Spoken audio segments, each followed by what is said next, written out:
Welcome to the first episode of the fourth season of Born in Trouble. I'm your host, John X.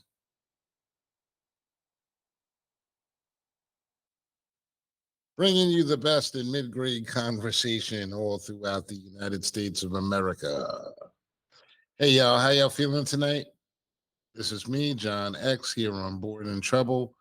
Special Wednesday episode. I wasn't able to get the episode in yesterday because of the fact that I had other things going on in the home. Wasn't able to access the studio. It's quite a long thing, but it's not really relevant to anything that's going on right now.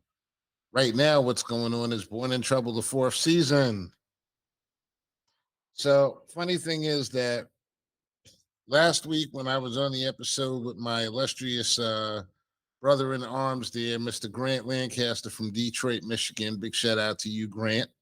We were beginning the show and we recognized that this was actually the fourth season.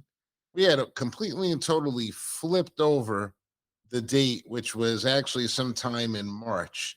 So, what I decided to do was I decided to hit the reset button and start from scratch and just make this the first episode of Born in Trouble this year. So this is how we're actually getting down today. We're making it happen this way. And I don't know if you listened to the show, but the last couple of weeks, we've had a lot of guests that have come on from an app that used to be known as Wisdom, but now is changed over to something completely different. I don't want to advertise the app, but on that app, we used to all get on there and we used to run our own shows and just basically riff and go on for 15 minutes, 20 minutes, an hour, 2 hours, whatever it was. And that was really the beginning of where I met some of the great guests that you guys have gotten to listen to the last couple of weeks, Mr. Andrew Johnson, Chocolate Yoda, as well as Reggie Reg. Reg, big shout out to you in Ohio. Hope everything is going well. And what I wanted to do is I wanted to keep everything a buck and give the listeners of the Born in Trouble podcast a taste of what I used to do on the app as far as speaking, going on for an hours on my own myself. So that way you understand while I'm here, or at least you get an understanding of what the show is and what your boy John X is all about. So I decided to, with this reset of the fourth season, to run this episode Dolo. So if you're not familiar with that term, it's something we used to run in the 80s all the time, solo, dolo, all by myself. So this is what we're doing tonight. So big shout out. Big shout out to everybody who normally contributes to the show. Mr. Robert Brooks, of course, my Ace Boone Coon, and Mr. Gene Hopkins, of course. Another one of my Ace Boone Coons, Mr. Grant Lancaster, and all the great contributors that have been here on the show for the past 3 years that have kept it interesting and encouraged us to keep it going. So, first, what I'd like to talk about is where we're going in the future with Born in Trouble, which is very simple. We're not stopping. I am going to cut down the shows a little bit. Instead of every week, we're going to go 3 out of 4 weeks in the month. One of our great guests, Chocolate Yoda, who's a very intelligent brother, who was on one of our last couple of shows. He's actually going to be joining the show on the last recording date of every month. So this is the 15th. The next time you'll see Chocolate Yoda is on the 29th. And that's in response to more political things, trying to keep us on track and not make us come out as being complete and total dummies. And the show is growing and it's adapting and it's changing. And I'd like to just move along with it and move with the tides. You know, anything that stays the same, stagnant, eventually will die. So that's not what we're trying to do here. We're trying to keep the conversation lively and keep everything going. So these are some of the things you guys can look for from Born in Trouble in its fourth season. So now we're going to sit here and we're going to wonder, how am I going to keep this podcast going for almost an hour? which is what we normally did. Some little background to myself. I've had my FCC license since 1986, actually 85. Haven't used it much. Now that we're on these new platforms, back then one of the things with the FCC was that you couldn't curse online. Fuck if that didn't go out the water. So I guess I'm pretty safe here, just riffing and running with whatever I want to talk about. And it's generally what I do.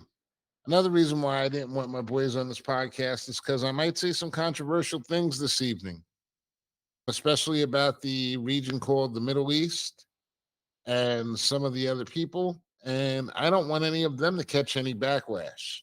One of the reasons why I don't worry about this, and one of the reasons why it's very troubling to me, is because in my day job, I work in the real estate industry. I work with a lot of different people, and we've seen what has happened to people who have come out and spoken against what is going on in that area called Palestine. For the time being, Palestine, I should say, because we've seen the reports of in Canada and in the United States, there are actors working on behalf of the state of Israel who are actually already auctioning off the property that they haven't even rolled over yet and taking control of. It's to a certain extent a great big real estate scam that's really in its onset. And if you listen to the show on a normal basis, the first time that they had the event that happened in January 6th, and the response came on, our show was probably a few after that. And my response to that was that this is just the beginning. It's not going to end until that country is completely and totally owned by the people, the government known as Israel at this point in time. And I still stick to that. That's the one thing I said in the beginning. And anybody can be mad at that if they want to be mad at that. But if you studied the region, if you know anything about the Zionist people that actually are in control of that government, you would know that this is something that they've had planned for or in the works for a very long time. And it's got nothing to do with any type of attacks. I mean, can you necessarily believe that anything has happened in that area? Anything that's happened in that area has been controlled by one group or another. When I look at the IDF, what I see is a fully, strongly equipped army by the United States of America. And when I look at Hamas, it's like the equivalent of a bunch of guys throwing rocks. Because, and you can say that missiles are not rocks and how dare you, whatever, and people have passed away. But this is unfortunately what happens in the region. What makes me saddest about this region is that this is an area of the world where people used to go and worship all different types of religions, Christians, Muslims, Arabs, Jews, shared the land for decades, hell, centuries, if you really want to break it down. The people that are in control that have been granted familial control over the city of Jerusalem and some of the most, what is the word I'm looking for? Um, Respected spiritual places, Christian family. And when I sit there and I look at these things that are done in the name of God, I don't believe that anybody believes that anyone who really is truly a person of God believes that any of these things are happening in the will of God. If anything, it seems to be going in the opposite direction. And unfortunately, we're just sitting here watching it all play out. And the hard part about this for me is that even though I'm very close with my friend group is a very select group of people. Those are my tried and trues, my ace bones, the cats that I would walk through a fire for them and they would walk through a fire for me. That's how you get the title of being friend with me. You know, everyone else is their friendly acquaintances. And if you're a friendly acquaintance with me, that's not a bad place to be either, because I got your back too until you prove otherwise. So And there are a lot of people that I think of that are friendly acquaintances that actually belong to that particular group of people, the Jewish sect of people. And you have to understand that a lot of the religious things and a lot of the political things, they don't go hand in hand. I have seen many, many, many, many, many rabbis and many, many, many, many, many Jewish people condemning the actions of the government of Israel on the basis of humanitarian status, for whatever that means. Unfortunately, none of these people have the power to step in and get them to stop unaliving the number of people that they are unaliving right now. And at the same time, it's also a call for common sense. I've never seen a generation of people in my entire life. I've been here 50 plus years, and I've never seen a generation of people in my life that are so blissfully ignorant and so blissfully unaware and so blissfully devoid of any type of love in their hearts, any type of empathy in their hearts for other people and other groups of people. We are just as a society, we have this world, we have so much information and so little intelligence to go along with it. And I think that's part of the problem. I think this is what was predicted with computers in the very beginning, that anytime you have the opportunity to just Google an answer, it means that you don't have to retain it at all.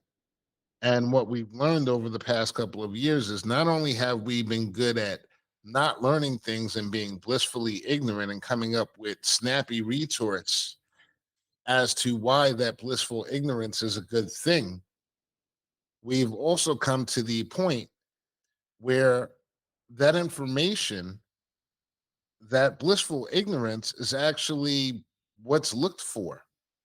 It's actually more accepted, it's better accepted than actually the truth. And I just wonder, where's the connection to information and intelligence in a throwaway society? Because we have the connection to the information, which should mean that we should be more intelligent and move more intelligently. But we throw all these things away so easily. There's no culpability whatsoever. Before I came here, trying to get a little bit more juiced up, I was listening to my favorite app right now, which is TikTok. TikTok is really my favorite app.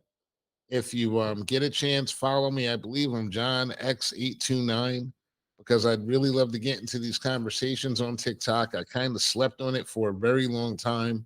I wasn't really interested or involved in it because I saw TikTok as a place where, what I was told is, when I was setting up some of my cannabis businesses, that this was a good place for you to actually be selling your products and advertising your products. And what I've seen is that there are a lot of people that are basically advertising products and advertising themselves and points of view, because they have these things where you get these coins and you can actually pay your rent by being a TikTok influencer. And I think that's good. But I also think that the best thing about TikTok is it's the one place where the United States government does not have a hold on everything that you say and everything that you do. I had a YouTube channel when we first started Born in Trouble about 2 years ago, and I shut it down almost immediately because they actually censored me for something that was said. And I don't even remember what it was right now. It escapes me at this moment. But everything that I've learned throughout my life is that censorship is bad. There's nothing good about censorship. I don't care where it's coming from, left, right, middle, up above. I don't care. I just think it's a bad thing. And TikTok is one place where, as of right now, the government doesn't have control over it. It's not censoring everything that people are saying. So it's actually a place where people can go and give their opinions, for better or for worse. And for better or for worse really depends on what your scale is, what your belief system is. Some people, for better is like fantastic, and for another group of people, that for better is the worst possible thing in the world. It's horrible information, terrible. It's it's everything that's wrong with society. I'll give you a perfect example of what that is. There was that kicker yesterday. The one Harrison, I believe his name is Harrison. I had written it down somewhere. But anyway, he was at a college graduation ceremony, and he took that moment to take a stab at the sexual these the sexual male female dynamic in the United States as it is today, and state that and make such great statements as, my wife's life didn't begin until the day that she married me. This is when her life began. And a lot of you women, a lot of these women, I believe it was Assumption College that he was actually addressing. And they had spent, like, if you went there for 4 years, $142,000.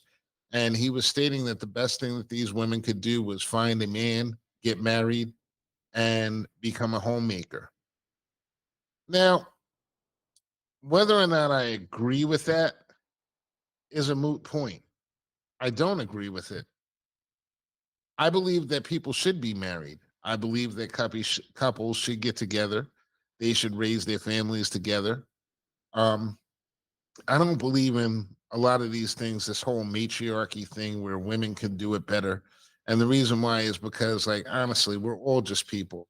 And if women want to sit around and pretend like they don't have any power over men whatsoever in this world in which we live, I mean, I don't know what to tell you, because women have always been great and powerful. I was watching a discussion today about men saying that women can't raise a son, can't raise a man to be a man. And to a certain extent, that's true. You know, I don't understand how people believe that you're going to just come onto this earth now and you're going to change physiology. People are made up the way that they are. Women are naturally softer, men are naturally harder, more aggressive, sometimes overly aggressive, but also with women, sometimes overly soft. And some women are over aggressive and some men are overly soft. That's what the whole thing about dating was. I think that what we're doing nowadays on the internet is we're confusing what used to be solved in interaction, and we're trying to make it into some type of analytical conversation where we could actually make it make sense. Doesn't make any sense. That's the reason why this is why they have things like called you're equally vetted in a relationship. Because if you're equally vetted, you find a man who's stronger where you're weaker, and you find a woman who's stronger where you're weaker, and you kind of buttress each other up and you work together. But that's not what relationships are now. Relationships are now, what they are now is like they put this all this stuff into a regular box where a woman is either soft, pliable, and submissive at all periods in time, and that's how things work. And the men are either soft, submissive, and weak in all terms, and this is how it all works. But the truth of the matter is that the reason why a man and a woman both have a child together is because it really requires both of those people to raise that child properly. And sometimes that doesn't necessarily mean, especially today, I don't see how you could actually change it now with all of these people. You have men and women that have grown up in households and they have no idea what it's like to have a man in a household. Forget about leading the household, even in the household. They don't have any way of actually interacting with them in a positive manner. They don't have, and sometimes it's the same thing with women. If you had with a woman that's at home all the time, some of these people, they grew up as latchkey kids.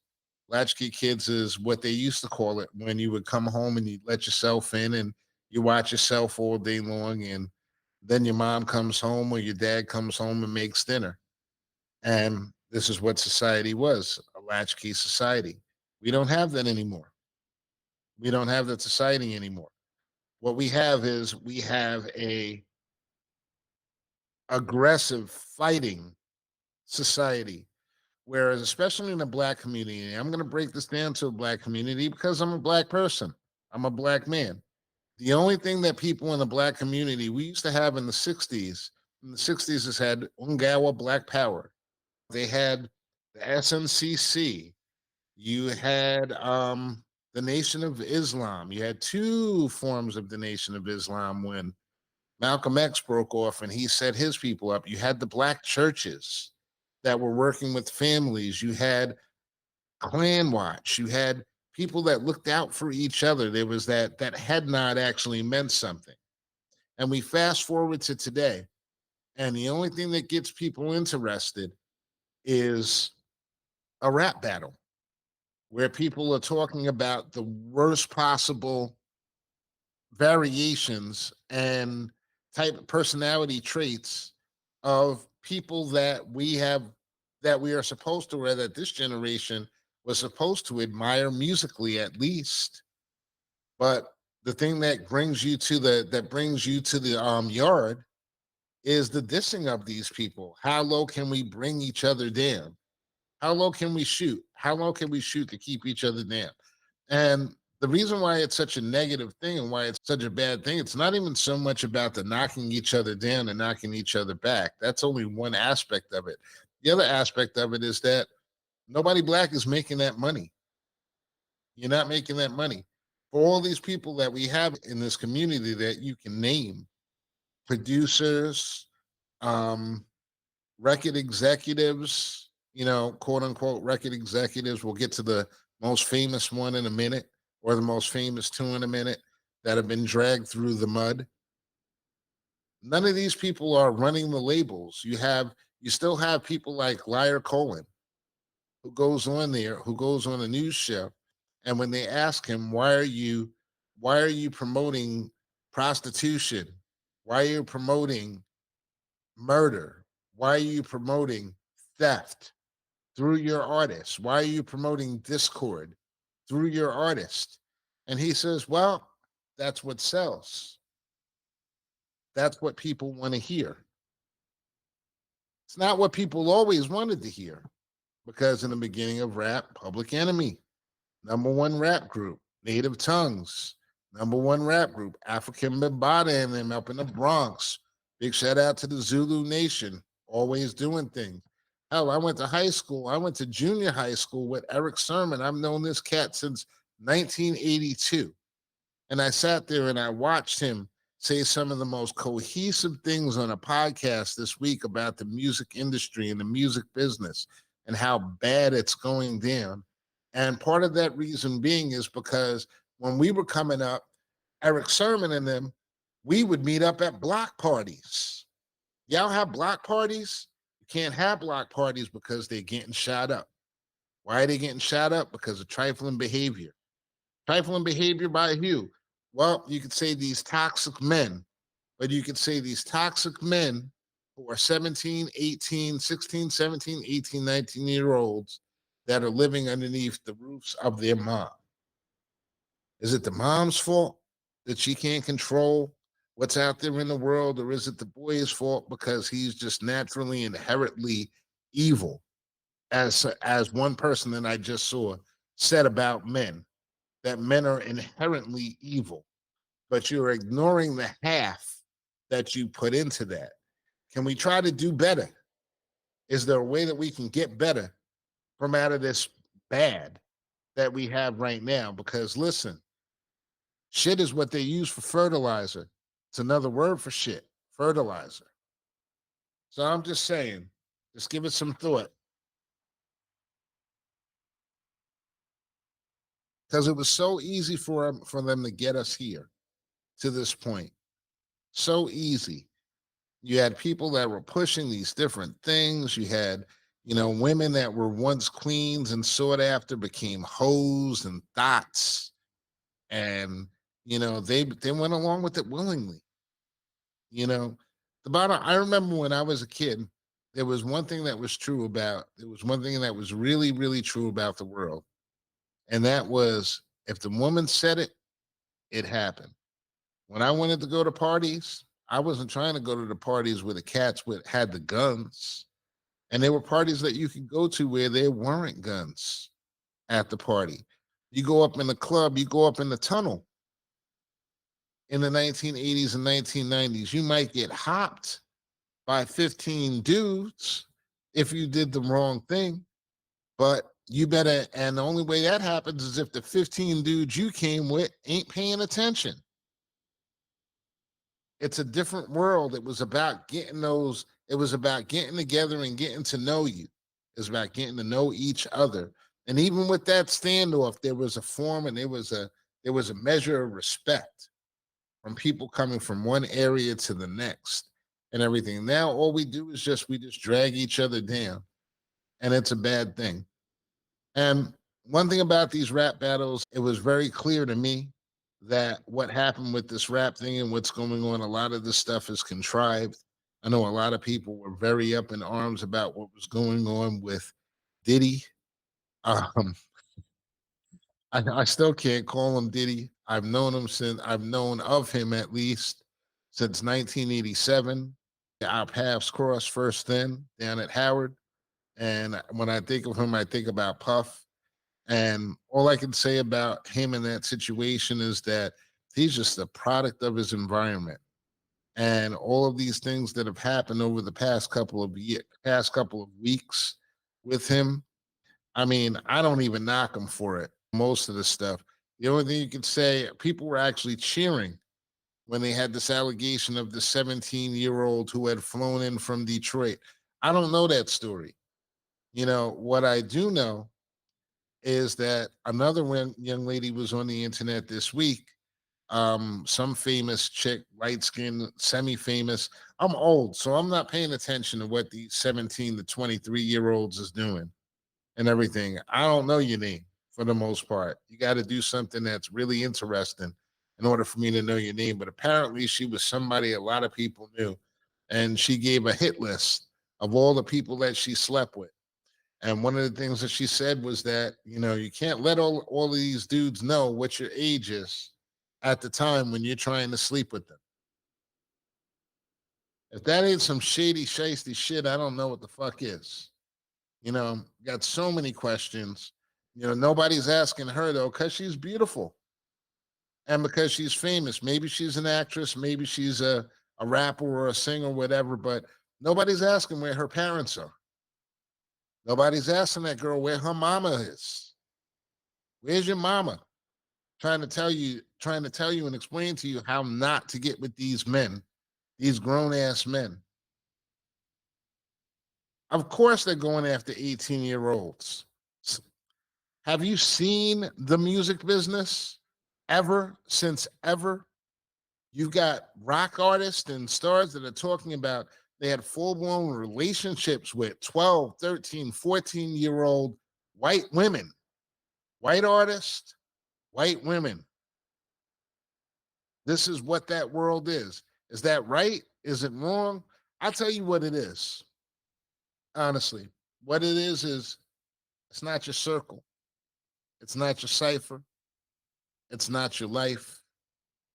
And beyond the fact that it's thoroughly illegal, it's really not much of your business. A lot of these people, their parents, their rich parents, sign off on what they're doing. Give them the money. Let them go out. Do what they're doing. Is that right? Can we fix that with society? Can we fix those people? We can't fix none of that stuff. Can't fix none of it because that's a personal responsibility. That's up to the individual, your parents, to actually teach you that and understand. My daughter now is in her 20s, and she had her stage where she liked the little boys and everything, and she liked these rappers or whatever, and she even went to a BET show one day and everything, but she had a thorough understanding of what it was like going backstage and what they were looking for and what it was about because I had that knowledge and I gave it to her beforehand. So what I'm saying about what this other dude is doing, what I'm saying about what this other dude is the thing with this other dude is that he's responsible for all of the things that he did that he forced upon people. But most of those parties were full of people who were having consensual sex, whether it was man on man, woman on woman, or sometimes a little bit of both in between. And whether you like it or not, that's actually the way it was. And I say this with the full understanding that yes, I was in a bad boy video because Craig Mack was my dude. No, I did not attend any of those freaky parties. Was never a part of it. But I recognize his right to actually have those freaky parties.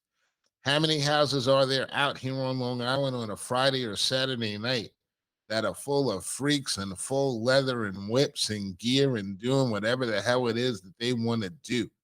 Why is it that this is such a big thing? I can tell you why, because it's a bunch of famous people that are up there, and he probably taped them illegally, and that's really what the issue is.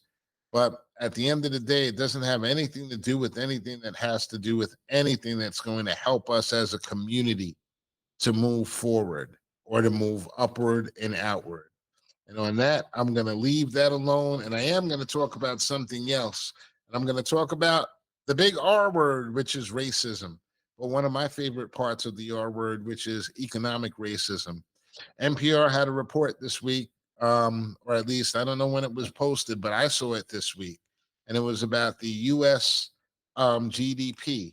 That's the gross something product. I forget what it is, but it's we since 2000 we have lost $16 trillion due to discrimination against African Americans. That's mostly been involved in education and access to business loans. And people say, "Oh, my stars and bars, how could that ever happen?" Well, it's very simple.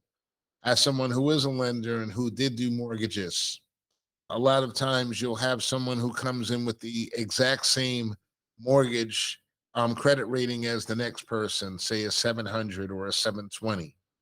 And yet, when it would come back from the underwriter, for some reason, and it's not nowhere mentioned anywhere, but it's always easily found out. You can tell usually by the inflection of someone's voice, where they are, whatever it is. But equal, and it's been tested, it's been studied, you know, equal, everything equal, equal assets, equal credit scores. For some reason, black guy gets denied, or they get or black woman female gets denied, or they get a higher rate than the white person does, or someone else. And it's the same thing across the board with minorities. And that practice, which allows people to stay on top, which allows certain groups of people to never open up that dream business that they want, has cost the United States $16 trillion over a 24-year period.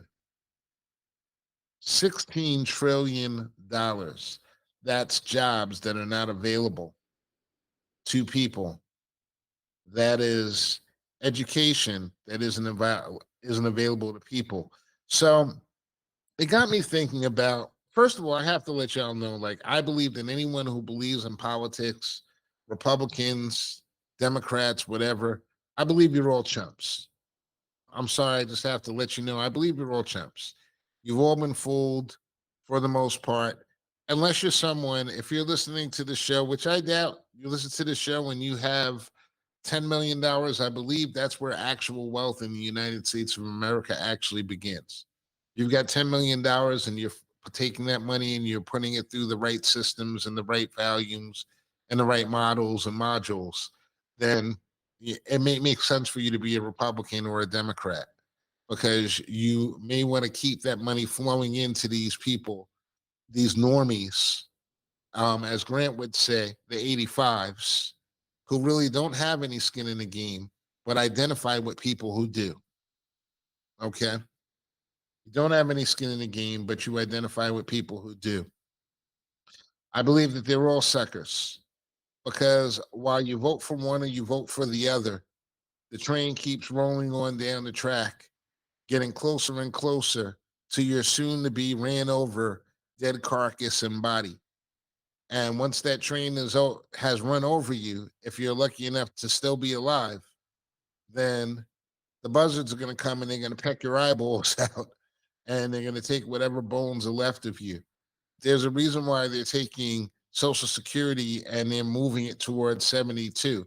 It's not because people have been proven to live older.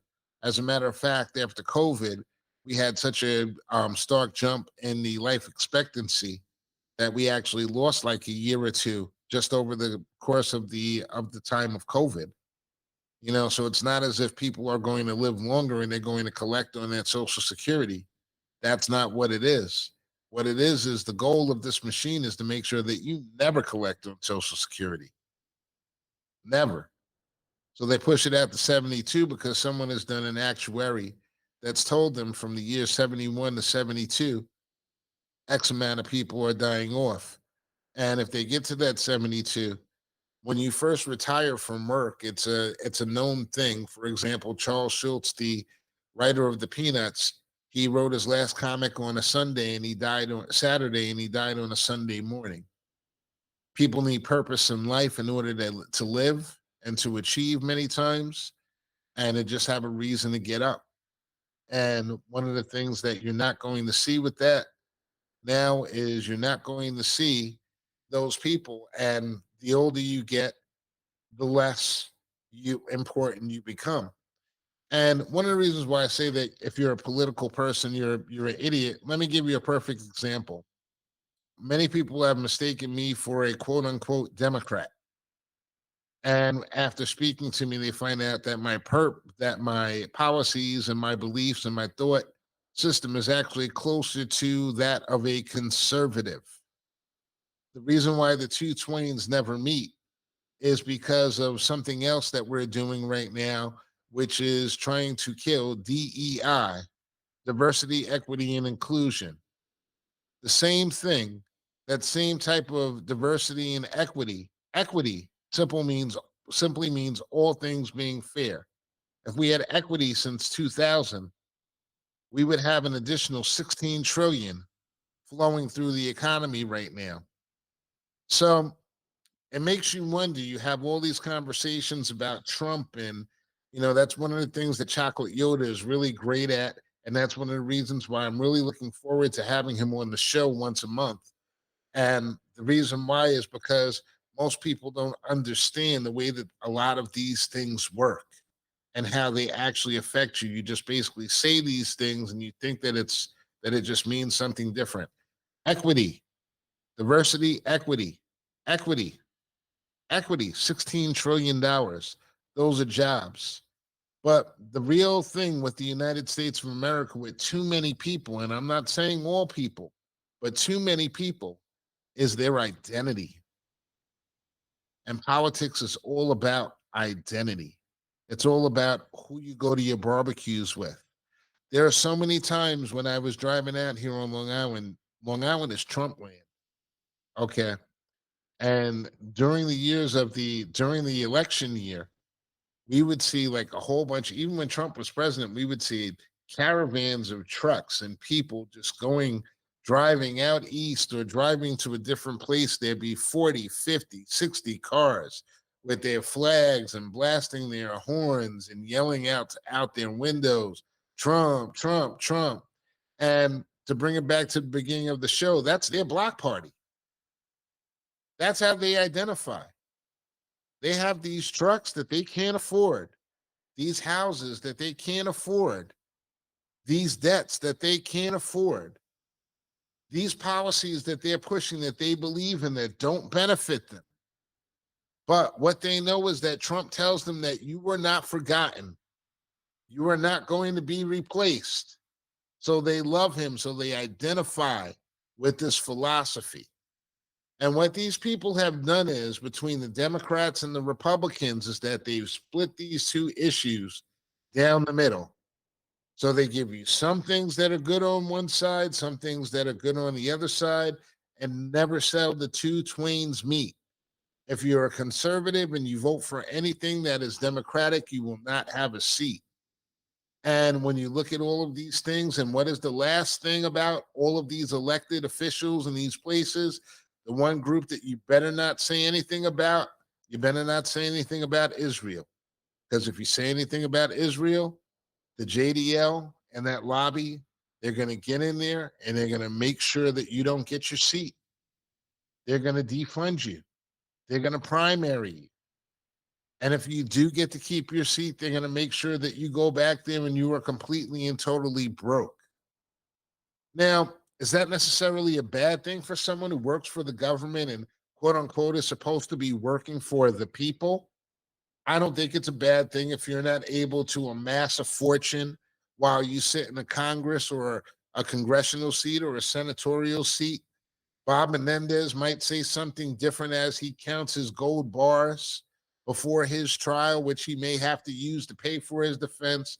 I hope he had another hole where he got to keep some more of them. You know what? A guy like that, he had another hole. He had another hole where he was able to keep some of those gold bars. But these are the things that are universal. Greed is universal. Keeping my seat is universal. Legislation is not universal. These last 4 years have been the least active years congressionally in the history of the United States of America. Nobody's passing any legislation to do anything to actually give you anything off and everything. And these are Republicans that own this thing. You don't hear Republicans complain about other Republicans. You don't hear about that base that's driving in those trucks complaining about other Republicans. The reason why is because it's not about the policies. It's not about the $16 trillion that was lost from 2000 to 2025. It's about identity. It's about not seeing someone who doesn't look like you do well. The bottom line is my thought process on America is that they would love to see anyone in charge except for me. And that was the gift of Obama. It was the gift of Obama. Whether he did good or whether he did bad, for some people, the fact that he was there and he had that power in the first place, it just really killed him. Really killed him. So what I want to do with Born in Trouble this year is I'm going to cut through a lot of that bullshit. I'm going to be honest about it. I'm going to cut through that bullshit. I'm going to do a better job with my shows, honestly, like I was doing in the very beginning, because this is all nonsense. If I'm going to go down, I'm going to go down swinging. I'm going to go down swinging. So that's really what I wanted to riff about here today. I think I had a couple of other things that I was there. Oh yeah, Harrison Butker, that was the name of the guy. I'm sorry, it's guys like this that make me just go like, you know what? Nature is a hell of a thing. Nature doesn't make any mistakes. Okay. Some women are way more intelligent than you knuckle dragging motherfuckers. Some women are way, way, way more efficient than I will ever be in my life. They could be better at their jobs, if allowed to be better at their jobs. If allowed to be better at their jobs. Some of them are meant to lead. I don't think that it's a gender thing. I really don't. I do actually, when I listen to feminists and I listen to them talk about how we're in such a patriarchal society and how things are, truth of the matter is that a large reason why we have this is because a large amount of women actually benefit from that system. Because some women are smart and some of y'all can't count to 3. And the question is, the difference is, the thing is you have to say what applies and what doesn't apply to you. And it's that simple. Like, look, I had to get a car repair done, something with my engine. And I'm a smart guy. But I'm smart enough to know that I got to call a mechanic to get it done. That's what makes me smart. I delegate to the right position. To delegate something just based upon someone's gender it's just dumb. And sometimes people don't have to walk into the room with the understanding of what you have. That's the lazy part. We have to teach one another. We have to communicate with one another. And the sad thing is that, like, me at my advanced age, truth of the matter is, I'm not the one that's doing this teaching anymore. I'm not at your bar. I'm not at your club. I'm not trying to have your baby. I'm not trying to support your baby. I don't owe you anything. I owe my kids something. And the only thing that I really owe them is the benefit of my respect and my knowledge and my honesty. And that's really what I give them is my honesty. And they know, and even people who listen to this show know that I'm wrong. When I'm wrong, I'm going to admit that I'm wrong. I want to get out of that box right away. I'm not going to die on some fucking hill that is a wrong hill. I'm not going to be the people in my hometown that are complaining about changing the icon from the Indians to something different. That really doesn't make any fucking sense. That doesn't make any sense either. But let's just break down the moniker Indians, okay? Native Americans, not Indians. Indians live in India. They come from India. They practice a different religion or different religions depending on where you come from in India. I guess that's India and Pakistan. They used to be one country. Now it's Pakistan. Some are Islams. Some practice Islam. Some practice Hinduism. Some practice what is that? Zoroastrianism, whatever it is. There's a couple of different religions that they practice within that region. Those are Indians. So if you send your kids from an educational, just thinking about this, from an educational school district with such false information on their things, what was accepted 20 years ago because people just didn't know and everybody's walking around stupid, that's okay. But this new stuff, once you know, and once it's recognized, and it's like, oh my God, they're not Indian and everything. You got to change it. It doesn't change your memories of who you were. It just changes the facts.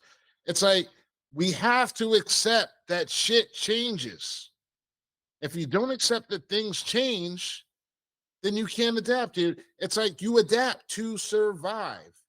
But what we have is we have all these segments of people that are refusing to adapt because of their comfort.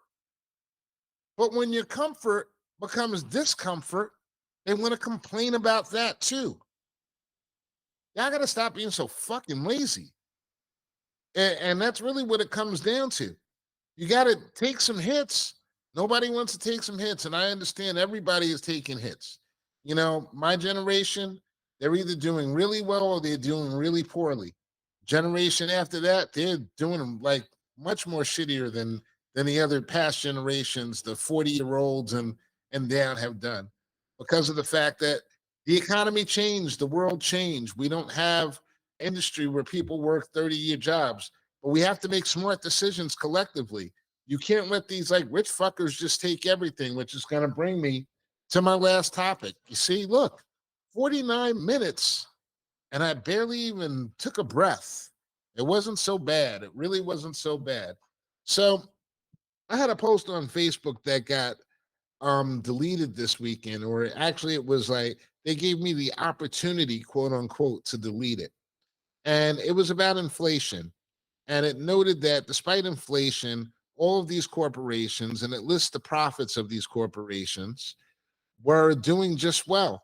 And they continued to contribute to the inflation of the world. And this was posted on the site, and it was knocked down with an information checkers, which is like the black mark. And when I read what they checked on the information, it was that they said that the numbers of the profit wasn't exactly what the corporations had reported as being their profits to the IRS. And that's the reason why the information was wrong.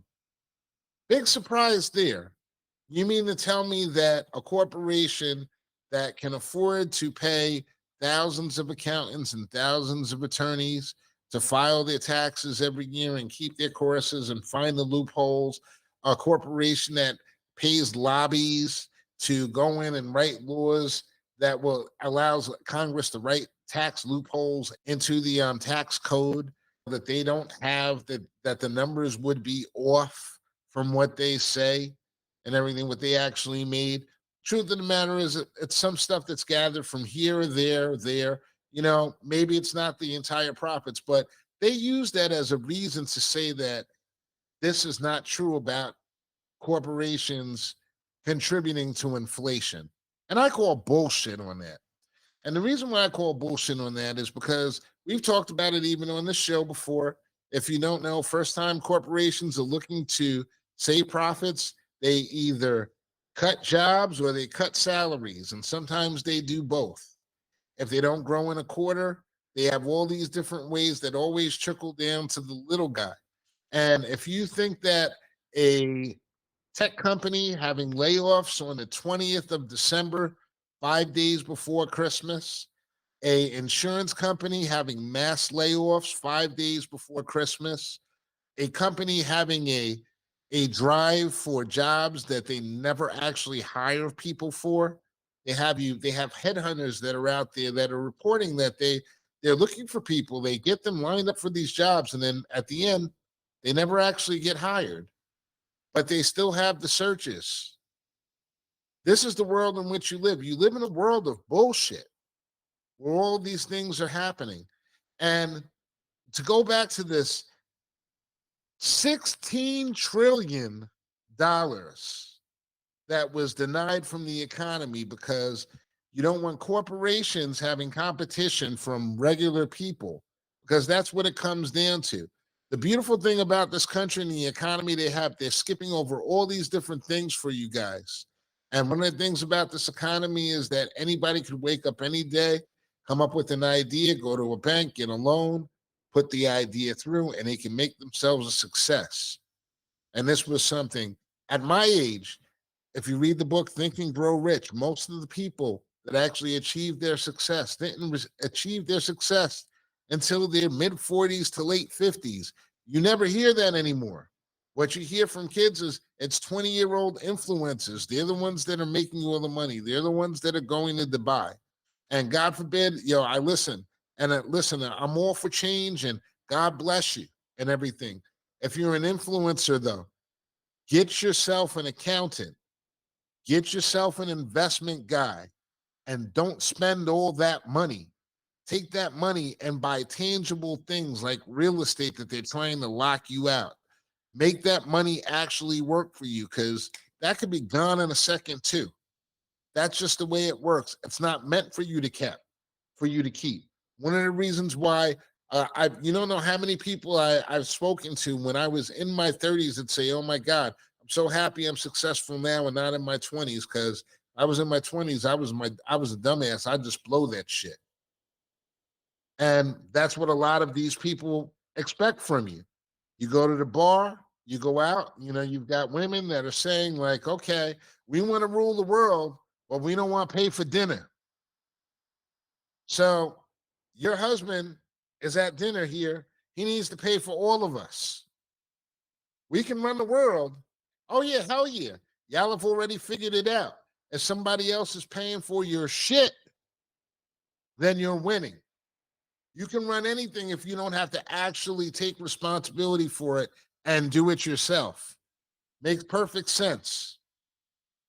Anyone that agrees with that and agrees that women should run the world simultaneously, you got to fucking miss me completely. Anyone that sits up here and is applauding me and saying that, man, you guys, you got it right. You put them women, you put them hoes in their place. You know what I'm saying? B, you got to miss me on that too. I don't know you. I don't know what you think. I want to get past what your body looks like. I want to get into your mind. I want to know what your thoughts are, how you're going to actually wake up and how you're going to apply these things that you have actually learned. That's when I'll be convinced whether or not you should lead me or whether you should not lead me. And until that time, I'm going to keep doing me. I feel like I am blessed to be in this real estate business. I deal with these people, but the bottom line is that most of the properties that I get those properties myself, and they can't cancel me. If they don't want my properties, that's fine. They just won't go to that community. They'll go to another community, and that's cool. So I feel somewhat insulated to a certain extent, but that's because of who I am. Y'all can't all do that. Everybody can't do that. That's just me. That's just my lane. And that's where I am. So listen, in closing, I'd like to thank anybody and everybody who's listening to the show today.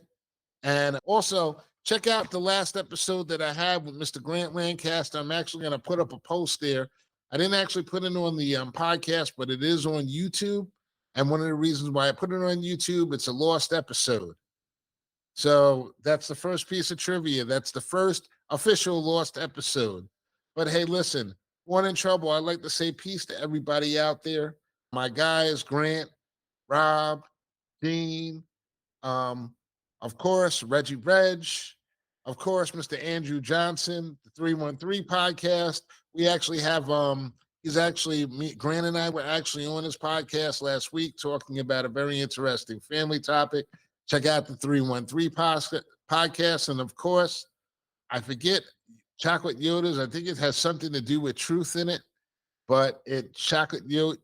Listen, chocolate YODDAH, because companies are litigious, as he likes to say. Check out his podcast. And of course, check us out next week for our second episode of the fourth season. I hope you enjoyed listening to me just run off at the mouth for a little while. I hope I covered a lot of things. Listen, stop worrying about other people, and let's get it together. And listen, men and women, I think that y'all need to stop this fight. It's ridiculous. Africans and FBAs, whatever y'all want to call each other, y'all can cut it out too now. Y'all can stop too now. If you're African and you're coming here and you're talking about the plight and you're asking questions or you're trying to criticize Black Americans, you're no good to us. You're the same as a fucking white guy who lives in fucking Kansas talking about what's going on up in Harlem. Y'all don't know shit. If you want to be blissfully ignorant, be blissfully ignorant amongst your own. The same way I'm not going to speak about what's going on in Africa that made you jump on a plane or a boat and come to the United States and try to live a better life. I'll let you tell that story. You tell your story, I'll tell mine. Mine starts here, Born in Trouble, usually Tuesday nights. Peace.